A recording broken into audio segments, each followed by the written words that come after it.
seenteng mungkin, semudah mungkin. Nah, Bapak Ibu sekalian, sumbernya di sini. Dalam sebuah hadis kata Rasulullah SAW, "Inna fil jasadi mudghah." Dalam tubuh kita itu ada segumpal. Idza soluhat jasad kullu.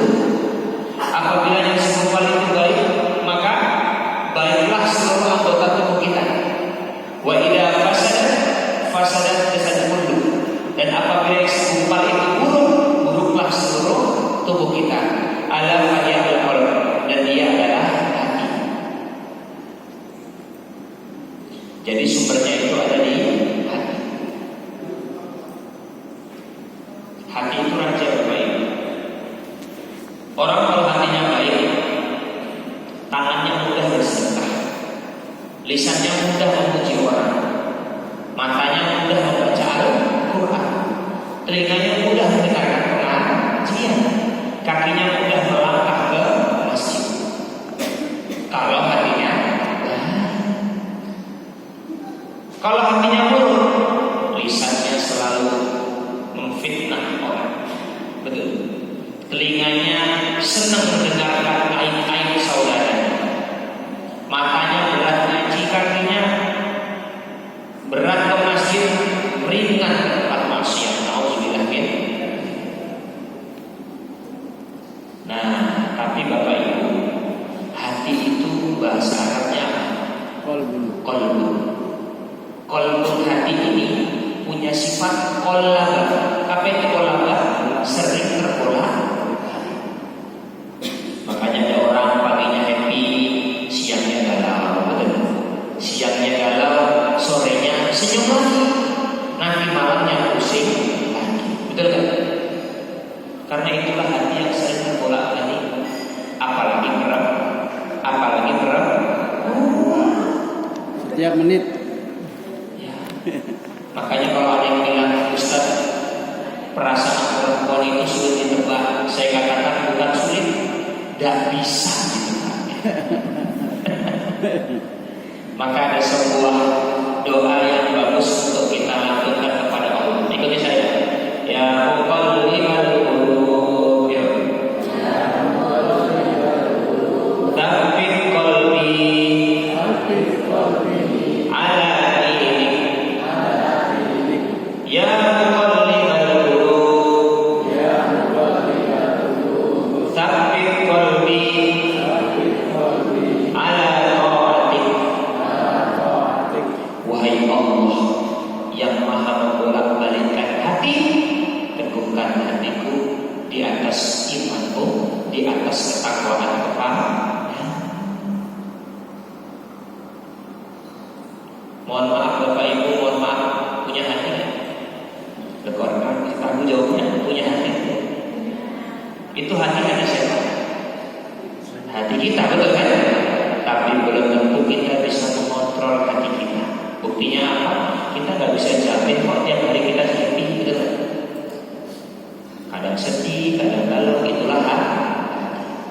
Maka doanya, ya Allah, tolong hatiku yang mudah terbolak-balik ini Engkau buat istiqomah di atas ketakwaan kepada.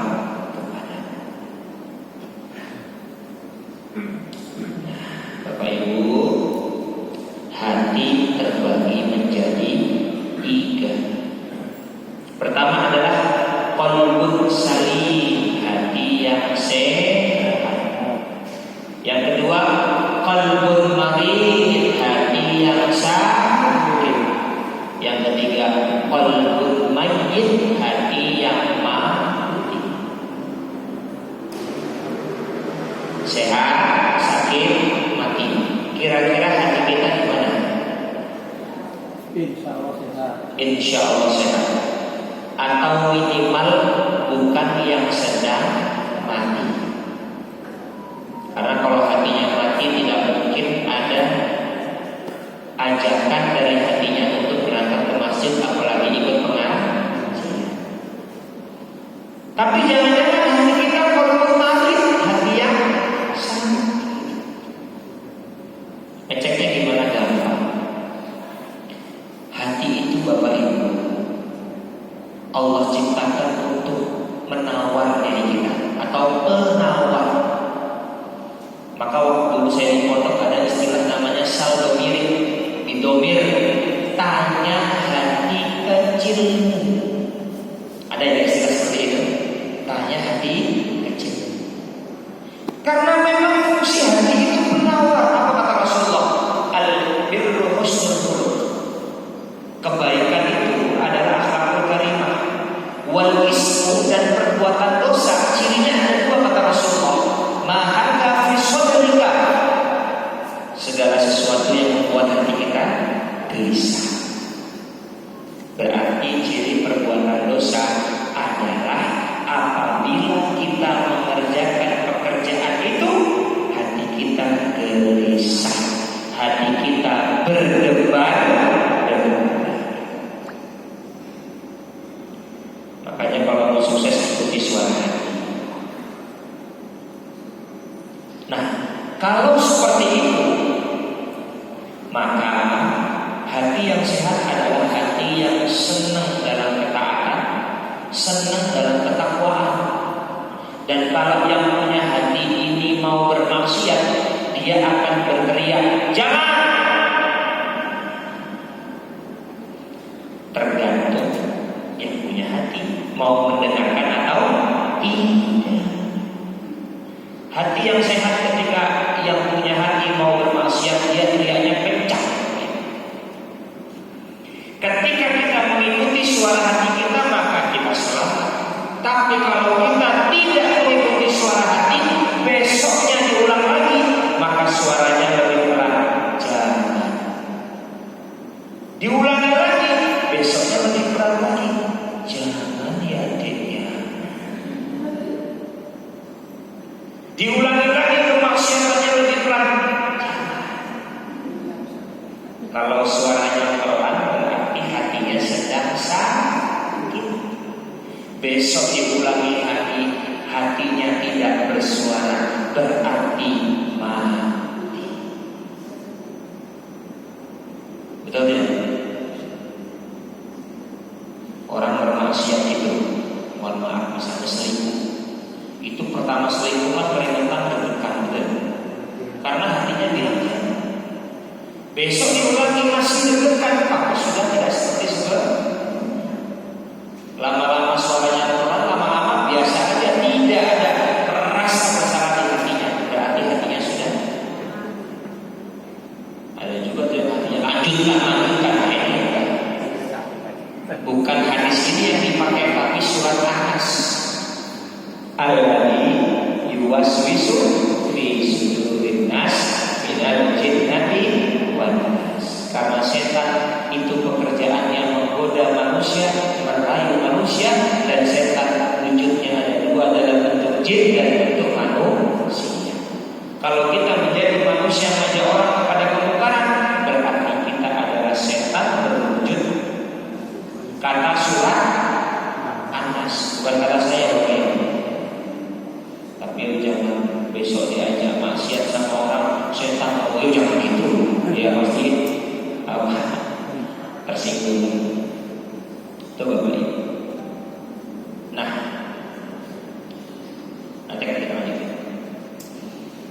Apa penyebab mental health? Gangguan kejiwaan, kesehatan. Kadang-kadang apa? Lingkungan yang tidak sehat. Mohon maaf ya, Jogja ini kan kota pendidikan, ya. Saya itu mengelola asrama, banyak sekali orang tua tuh yang mohon agar anaknya diterima, tapi nggak bisa kami terima karena kuotanya sudah full. Yang sudah diterima tahun depannya harus keluar, orang tuanya minta tolong agar anaknya tetap di asrama, tapi nggak bisa karena harus dipakai adik kelas. Kenapa? Cari lingkungan yang baik itu tidak mudah. Maka kadang-kadang gangguan mental itu karena lingkungan yang tidak. Nah ini yang sering atau yang sekarang lagi banyak kasusnya, kekerasan seksual, kekerasan fisik, gitu ya. Stres, dan seterusnya. Jadi Bapak Ibu macam-macam. Biasanya kalau rumah tangga biasanya juga karena faktor ekonomi. Ada seorang istri itu ngomel, tapi ngomelnya itu ya bulan. Kalau awal bulan nggak pernah ngomel, berarti karena apa? Ekonomi. Karena udah setelannya. Ini akhir bulan ini, ya Pak ya. Ya mulai. Jadi kalau udah berangkat ke masjid, insya Allah nggak ada. Mulai sensitif. Nah, maka gangguan mental ini kadang-kadang perlu di-refresh dengan cara self healing. Tapi banyak orang hari ini salah mengartikan self healing. Self healingnya jalan-jalan ke Bali, ke luar negeri. Ya mungkin ketika berangkatnya enak, pulangnya pusing karena habis banyak. Dan kadang-kadang pulang dari ini ternyata bukannya menyelesaikan masalah, tambah banyak masalah. Berarti bukan self healingnya yang salah, caranya yang salah, betul? Ini peci. Semua orang pecinya sama, dipakai gini, diketahui orang. Yang salah pecinya atau cara pakainya? Cara pakai. Healing itu juga sama. Ustaz, saya perasaan gara-gara kok pulang-pulang malah makin stres. Sebelumnya punya duit saya habis, tambah stres. Berarti salah caranya. Ya. Sebelum ke situ, ini adalah alasan utama orang stres. Apa itu? Ujian. Dan ujian itu bentuknya dua. Satu, yang bentuknya sesuatu yang kita tidak sukai, yang sering disebut dengan istilah musibah. Dua, sesuatu yang bentuknya kita sukai, yang disebut dengan nikmat. Karena banyak orang diuji dengan kelaparan bisa, tapi dengan kekenyangan tidak bisa. Ada orang diuji dengan kemiskinan lulus, tapi diuji dengan kekayaan tidak lulus. Ada orang diuji dari bawahan bisa lulus. Ada orang diuji dengan jabatan yang tinggi, dia tidak lulus. Akhirnya ingin punya jabatan terus. Jatahnya 2 periode, mintanya 5 periode. Bukan saya ya, bapak-bapaknya semangat tadi jawabnya ya. Maksudnya jadi ketua RT.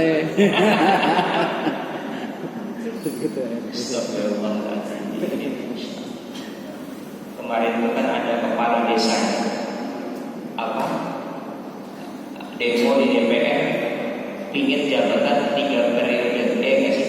1 periodenya berapa? 8 tahun? 9 tahun dikali 3, 8 tahun dikali 3. Lulus saja kalau dengan kondisi itu. Tapi Bapak Ibu, ini sudah sesuai dengan hadis. Sebelum kiamat ada 5 fase. Kapan-kapan kita bahas ya. Bukan sekarang loh ya, tapi kapan-kapan kita bahas. Ada 5 fase. Kita itu di fase keempat. Yang kata Rasulullah ciri-cirinya, manusia itu berebut kekuasaan seperti kuda yang kelaparan berebutan rumput. Itu hadisnya. Kadang-kadang yang harus dada, tapi kalau lihat hadisnya, ya memang benar. Oke, lagi ke sini ya. Jadi mana-mana kita.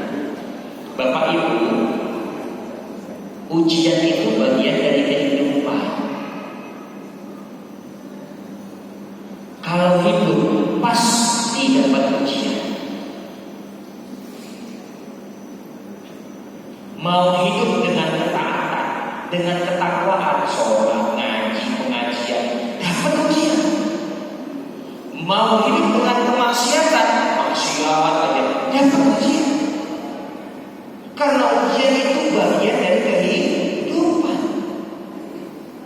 Maka tugas kita memastikan diri kita hidup di jalan ketakwaan, berjalan di jalan ketaatan, minimal kita diuji di jalan ketaatan. Apa tuh ujian orang puasa? Lapar, betul nggak? Ujiannya orang ngaji apa? Ngantuk, ya paling gitu-gitu aja.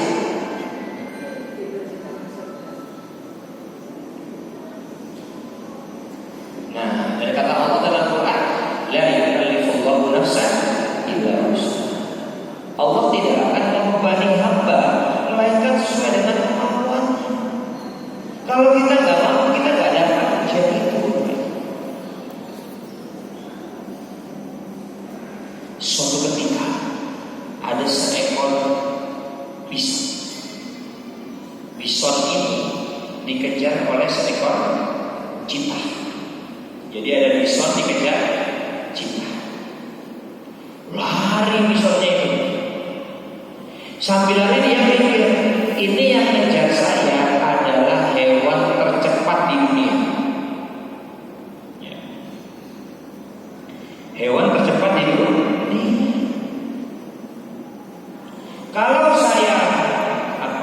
Kalau saya lari pasti ketangkep.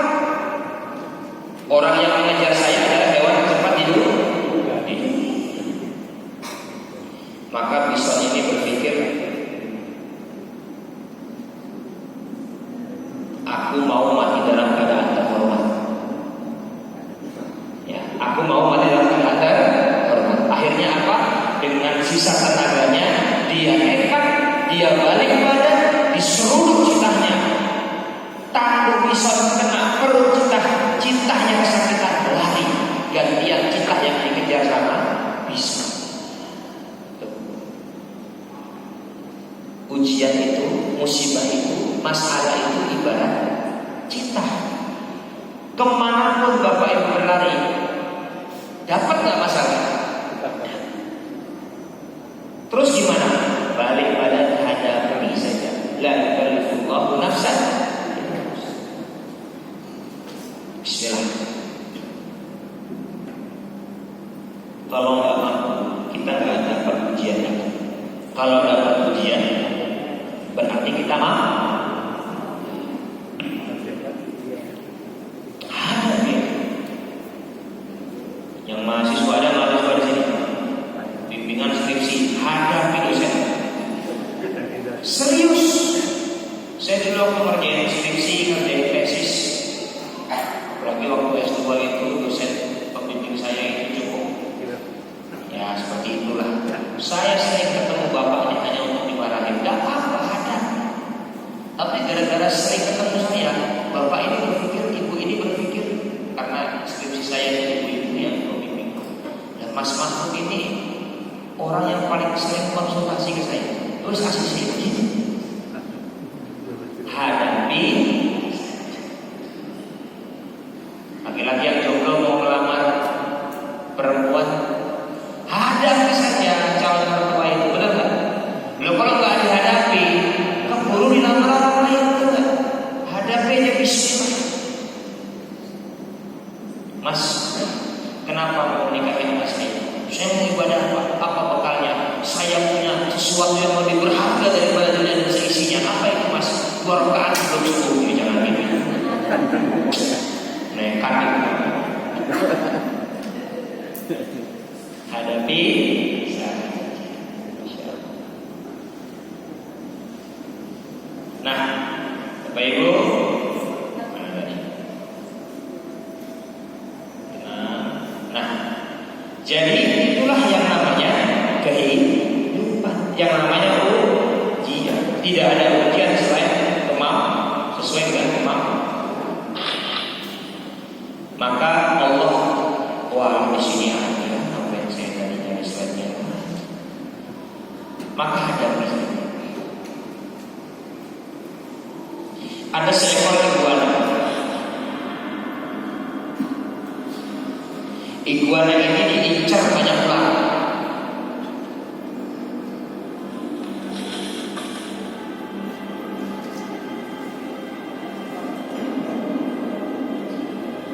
The snake's eyes aren't very good, but they can detect movement. So if that actually keeps its nerve, it may just avoid detection. Bukan hanya satu, dua, puluhan ular yang mengejar dia.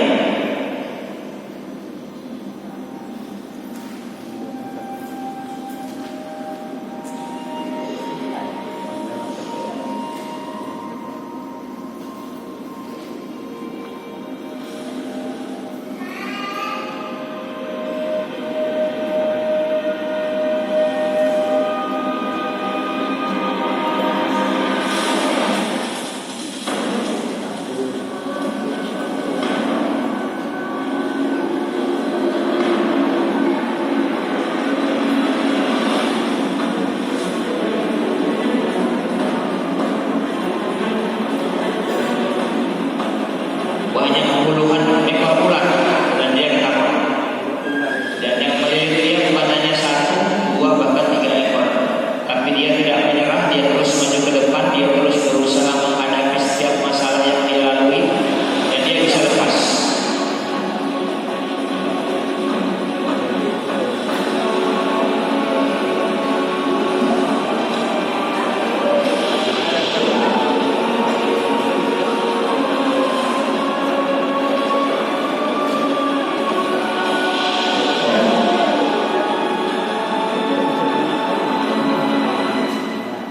Akhirnya dia selamat dan dia bisa berkumpul dengan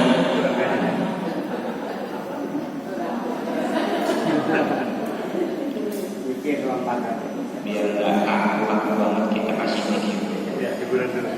Itulah yang namanya ujian, itulah yang namanya masalah. Wes hadapi aja. Lah kita ini mau ngeluh ada nggak ujian? Menyerah atau tidak menyerah tetap dapat ujian kan? Udah maju aja. Kan janji Allah sesuai kemampuan kita, betul nggak? Allah yang maha segalanya, Dia yakin kita mampu, masa kita tidak percaya dengan diri kita sendiri? Oke, balik ke sini. Jadi ternyata semuanya ada di hati. Bagaimana membuat hati yang mati pindah dari hati yang sehat? Untuk menjawab ini saya ingin mengutip sebuah perkataan dari seorang sahabat namanya Mubarak. Mubarak mengatakan begini: Ra'aitul dzunub tumitul qulub. Aku melihat dosa itu membuat hati mati. Saya ulangi, yang membuat hati mati adalah dosa. Watarkul dzunub hayatul qulub, dan meninggalkan dosa atau mengerjakan ketaatan itulah yang menghidupkan hati. Makanya ngaji disebut dengan siraman rohani. Yang tak siram bukan bajunya Bapak Ibu, tapi apanya? Jadi kalau mau menghidupkan hati, caranya dengan mengerjakan ibadah, mengerjakan aktivitas yang bernilai ketakwaan, dan yang membuat hati mati adalah apa?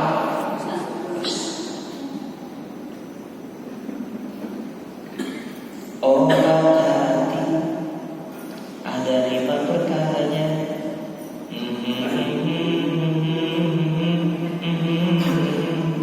Betul.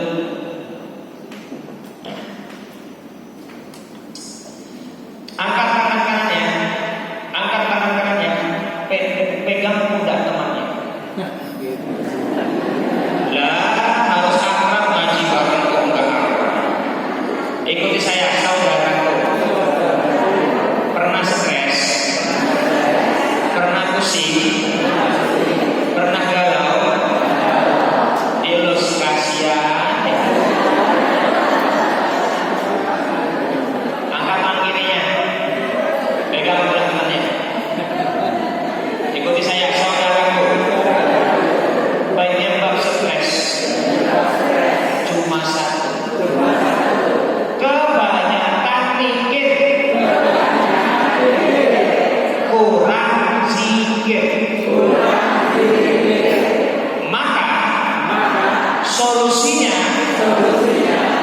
Setiap mikir terus jadi mikir.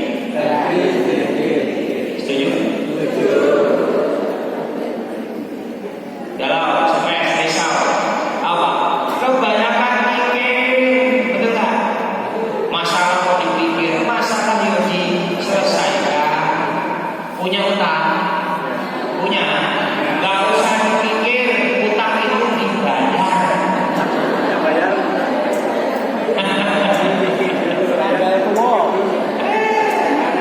Lah utang itu dipikirin nggak dipikirin, tetap ada nggak? Ya sudah bayar. Belum ada uangnya, yuk nanti bayarnya. Kalau sudah ada udah tahu uangnya nggak ada, kok masih dipikir? Iya nggak? Makanya biar nggak galau, setiap mikir jadi diri. Apa kata Allah? Alladzina amanu tatma'innu qulubuhum bi dzikrillah. Orang-orang yang beriman itu hatinya tenang dengan mengingat Allah. Jadi self healing itu bukan jalan-jalan ke pantai, bukan jalan-jalan ke luar negeri, bukan makan makanan kesukaanmu, bukan apa lagi, nonton konser, nonton ini dan seterusnya. Self healing adalah berzikir. Karena penyebab stres itu karena kebanyakan kurang. Maka mulai hari ini setiap mikir jadi ajaban li amrin mu'min. Sungguh menakjubkan segala sesuatu yang melekat dengan orang beriman. Kenapa? In amruhu kulluhu khair, kata Rasulullah. Karena segala sesuatu yang melekat dengan orang beriman itu baik. Apabila mendapatkan nikmat dia bersyukur, mengucapkan alhamdulillah. Ketika mendapatkan musibah dia bersabar, mengucapkan inna lillahi. Melihat yang indah masya Allah, melihat yang kurang baik subhanallah. Tuh, apapun perasaan hati, kuncinya apa? Dikembalikan ke siapa? Allah. Jadi kalau senang gak senang-senang amat karena lebih banyak bersyukurnya. Kalau sedih gak sedih-sedih amat karena kau itu adalah kehendak Allah. Kan enak hati kita. Betul tidak? Ada dua orang jatuh dari motor, sama-sama jatuh, sama-sama luka, tapi kan perasaan hatinya beda. Betul tidak? Saya masih ingat Bapak Ibu waktu saya SD, saya pernah jatuh dari motor. Perasaan saya jatuh ketika di aspal sampai perjalanan ke rumah sakit itu rasanya marah dongkol. Kenapa? Karena ini liburan Idul Fitri. Kalau saya jatuh luka berarti nggak bisa main. Dan yang bikin dongkol lagi kakak saya nyetir motor nggak apa-apa. Sampai UGD saya masih marah. Masuklah pasien kecelakaan parah, setiap menghembuskan nafas dari telinga, dari mulut, dari hidung keluar darah. Sudah sakaratul maut, bahkan keluarganya hanya bisa membacakan Al-Quran. Ketika saya ngadep ke belakang, saya awalnya marah, langsung bersyukur, alhamdulillah untuk saya cuma luka-luka. Dan ketika itu saya bisa menerima luka-luka robek yang saya derita. Sama, sakitnya sama, tapi perasaan hati yang berbeda, maka rasanya pun berbeda. Bapak Ibu yang puasa, Allahu Akbar, Allahu Akbar. Nasi, tempe, sayur, sambal, enak. Kalau puasa, coba gak puasa, makan itu rasanya enak gak? Biasa aja, betul tidak? Padahal lauknya sama, hatinya yang berbeda. Tuh, udah lari ke sana, lari ke sini, jalan ke sana, jalan ke sini, beli ini, beli itu, yang katanya self healing, bikin bahagia, bikin happy, ternyata nggak happy dong, nggak bahagia dong. Yang salah apa? Caranya.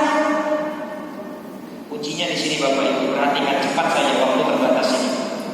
Hati itu sifatnya batin. Apa? Dunia, harta, tahta, kesenangan, popularitas dunia itu sifatnya zahir. Apa? Hati yang batin ini nggak bisa dibahagiakan, ditenangkan dengan sesuatu yang zahir tadi. Tapi Ustaz, saya banyak uang, happy, siapa bilang? Saya jalan-jalan happy, siapa bilang? Kalau kamu bahagia tenang dengan sesuatu yang zahir, itu hanyalah kebahagiaan semu sementara. Karena yang batin ini hanya bisa dibahagiakan, ditenangkan dengan sesuatu yang batin juga. Apa itu? Dengan mengingat Allah, hati aman. Jadi kalau hidup kita gak tenang, kurang ingat Allah.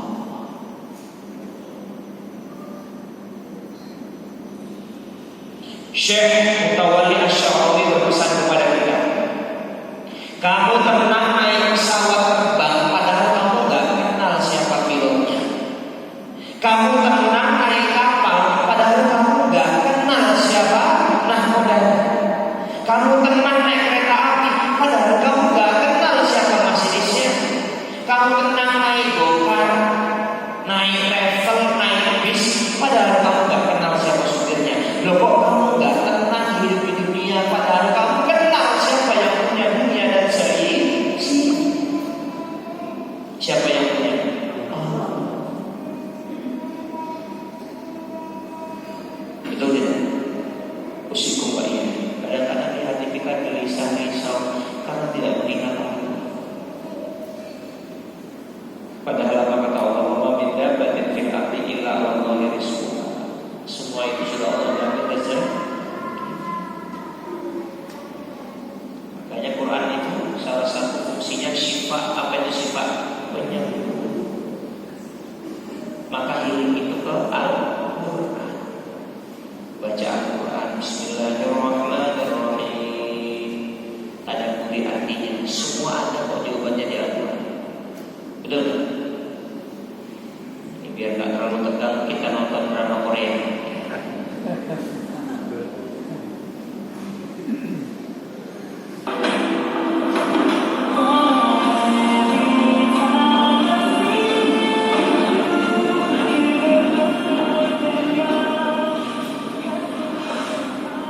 Kayaknya udah siapa justru kita Allah yang apa?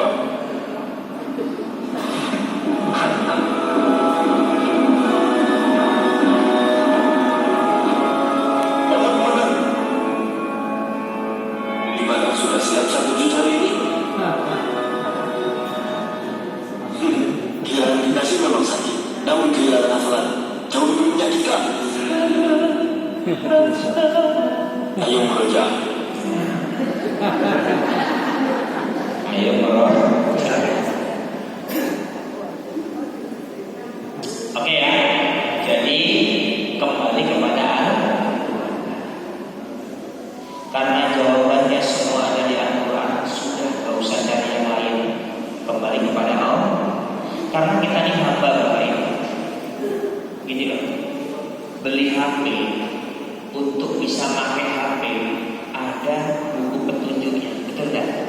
Tidak usah nyari di mana-mana, baca aja buku petunjuknya, kamu bisa pakai HP. Dan hidup di dunia ini kan ada buku petunjuknya, betul tak? Apa? Quran sudah ada di situ semuanya. Kita baca dulu. Kita buka sedikit aja ya, karena waktunya tidak cukup.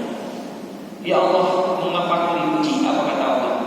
Ahasiban nasu an yutraku ayyaqulu amanna wa hum la yuftanun. Gimana ceritanya kamu mau masuk surga? Mau dikatakan orang beriman kalau kamu pun mendapatkan uji?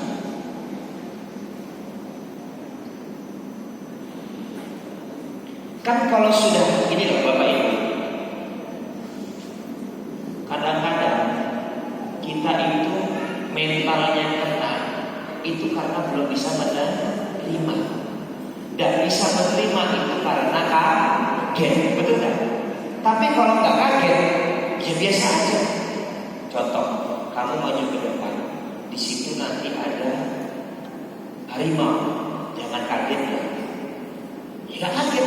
Tapi kalau nggak tahu, wah, kaget. Betul nggak? Nah, ujian itu seperti itu. Ujiannya berat, apa kata Allah? La yukallifullahu nafsan.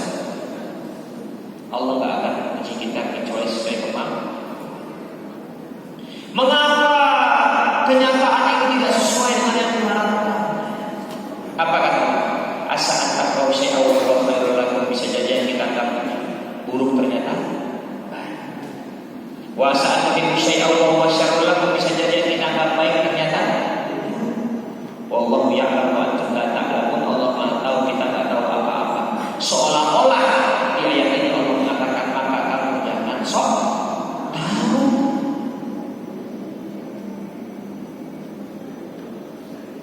Kita kan belum tentu yang kita anggap baik kan baik ya. Jangan-jangan yang kita anggap baik ternyata belum di hadapan. Saya mau cerita singkat saja. Ini pengalaman saya waktu kelas 2 KMI. Judulnya di bawah sebuah kecewaan. Ini pengalaman pribadi. Waktu itu hari Sabtu 7 April 2007. Saya kelas 2 KMI karena di bawah sistem KMI, atau kalau di luar namanya kelas 2 SMP. Kalau ada yang di sini 2007 kelas 2 SMP, berarti seumuran sama saya. Waktu itu untuk pertama kalinya saya pergi ke Jakarta dengan teman-teman. Waktu itu tiket kereta api kecil segini Pak. Mungkin ada yang ingat ya, segini. Warnanya pink. Ya tau? Dulu tuh di bolong-bolongin. Terus di kereta tuh ada yang jualan pecel, ada yang jualan rokok, ada yang ya kan macam-macam. Singkat cerita Bapak Ibu, karena waktunya terbatas. Saya berlima sama teman dari satu dari negara itu naik kereta api. Sampai kereta kita masuk gerbong pertama. Di gerbong pertama itu sudah penuh. Kami diusir ke gerbong paling belakang. Ini saya kasih tahu lebih detail biar bisa meresapi suasana hati saya dan teman-teman. Kami itu mau naik kereta jurusan Jakarta Madiun karena kan pondoknya di Ponorogo. Ternyata kehabisan tiket. Akhirnya mau naik Jakarta Jogja. Ternyata ketinggalan kereta. Akhirnya jam 10 malam ada kereta terakhir jurusan Jakarta Semarang. Itu Bapak Ibu, saya nggak tahu kondisinya, tapi seingat saya dari tempat kami nginep ke busway itu kami naik bajai. Satu bajai isinya 5 orang. Terus kami naik Transjakarta, pindah bis 2 kali, pindah terminal 2 kali karena nggak ada tahu jalan. Dari halte busway ke stasiun negara itu masih jauh, udah malam. Kami sudah sangat capek, sampai kereta diusir gerbong terakhir. Gerbong terakhir itu gelap gulita, paling depan depannya kedap-kedip, paling depan nyala. Jadi sampai belakang itu gelap gulita, marah emosi. Kami tidur di situ jam 3:30 subuh. Kereta api berhenti mendadak sehingga dari tempat tidur. Kami tunggu bermenit-menit, nggak ada tanda kereta mau jalan. Kami keluar, ternyata ini yang terjadi. Lokomotif lepas, gerbong 1, 2, 3 keluar dari rel, masuk ke dalam sawah. Yang meninggal itu di gerbong depan, yang terluka-luka di gerbong depan, bahkan kaca pecah, orang masuk sawah dari ujung rambut sampai kaki itu gugur semua. Dan ketika itu kami berlima mengucapkan alhamdulillah untuk kami diusir. Ini kejadiannya. Asa antakrau syai'an wa huwa khairul lakum. Bisa jadi yang kita anggap baik ternyata, bisa jadi kita anggap buruk ternyata. Allah Maha tahu, kita nggak tahu apa.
Awalnya dia kecewa, marah. Kenapa?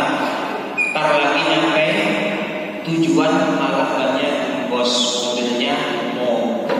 Ternyata karena mobilnya mogok dia selamat dari kematian.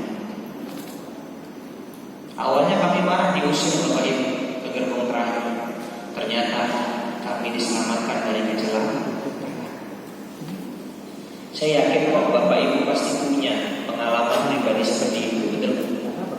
Apapun itu bentuknya, sesuatu yang kita anggap buruk ternyata baik, sesuatu yang kita anggap baik ternyata buruk. Allah Maha tahu, kita nggak tahu apa.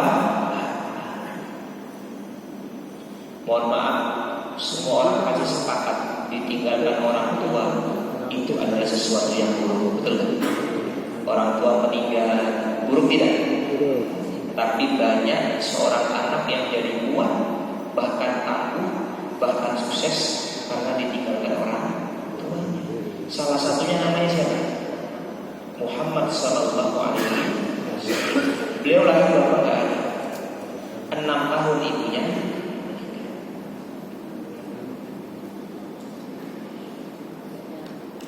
Coba dari ayat ini Umar bin Khattab mengatakan, aku tidak peduli apapun yang terjadi pada diriku, mau baik atau buruk. Kenapa? Karena dua-duanya kehendak Allah. Ali bin Abi Thalib mengatakan hal yang lebih indah. Apa kata beliau? Kalau aku menginginkan sesuatu dan terjadi, maka aku akan bersyukur. Tapi kalau yang terjadi sebaliknya, maka aku akan lebih bersyukur. Kenapa? Karena yang pertama adalah keinginanku, yang kedua adalah kehendak Allah Subhanahu wa ta'ala. Loh, kalau hati kita seperti itu, enak gak hidup ini kira-kira? Enak.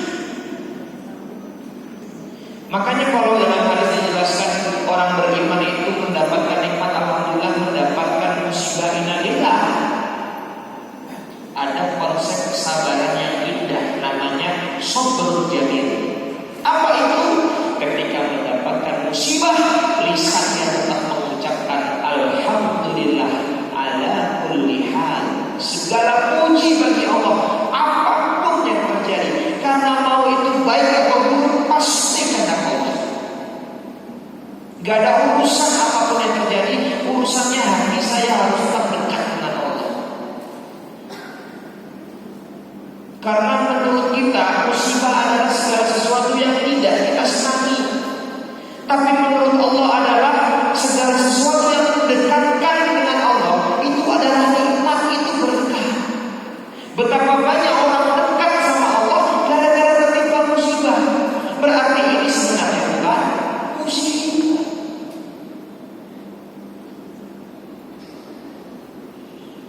Kalau ada Quran di hati kita, insya Allah segala sesuatu jadi mudah. Saya pilih kembali kepada ayat wala tahinu wala tahzanu wa antum a'launa in kuntum mu'minin.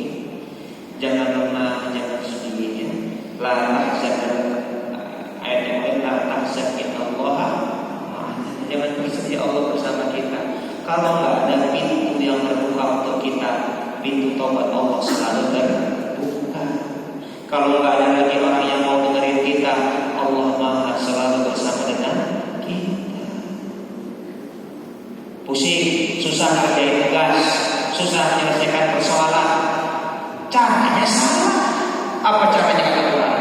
Wasta'inu bis-sabri was-shalah. Kalau mau pertolongan Allah, satu apa? Sabar. Dua bantu kerjakan yang lain. Banyak kok masalah kita yang selesai tanpa kita mengapa-ngapain. Kuncinya apa? Sabar dan sholat. Ya. Bolehkah putus asa? Tidak boleh. Wala ta'asumin rohin. Sebagai penutup, penyebab sakit hati adalah ada di hati kita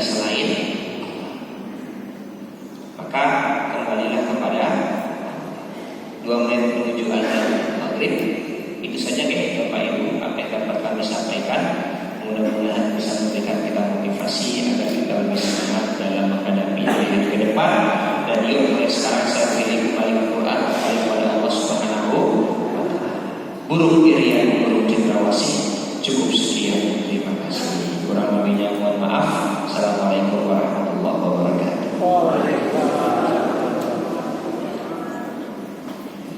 Baik, terima kasih kami ucapkan kepada Ustaz Mahfud Khairul Amin yang telah menyampaikan kajian pada sore hari ini dengan tema Saiful.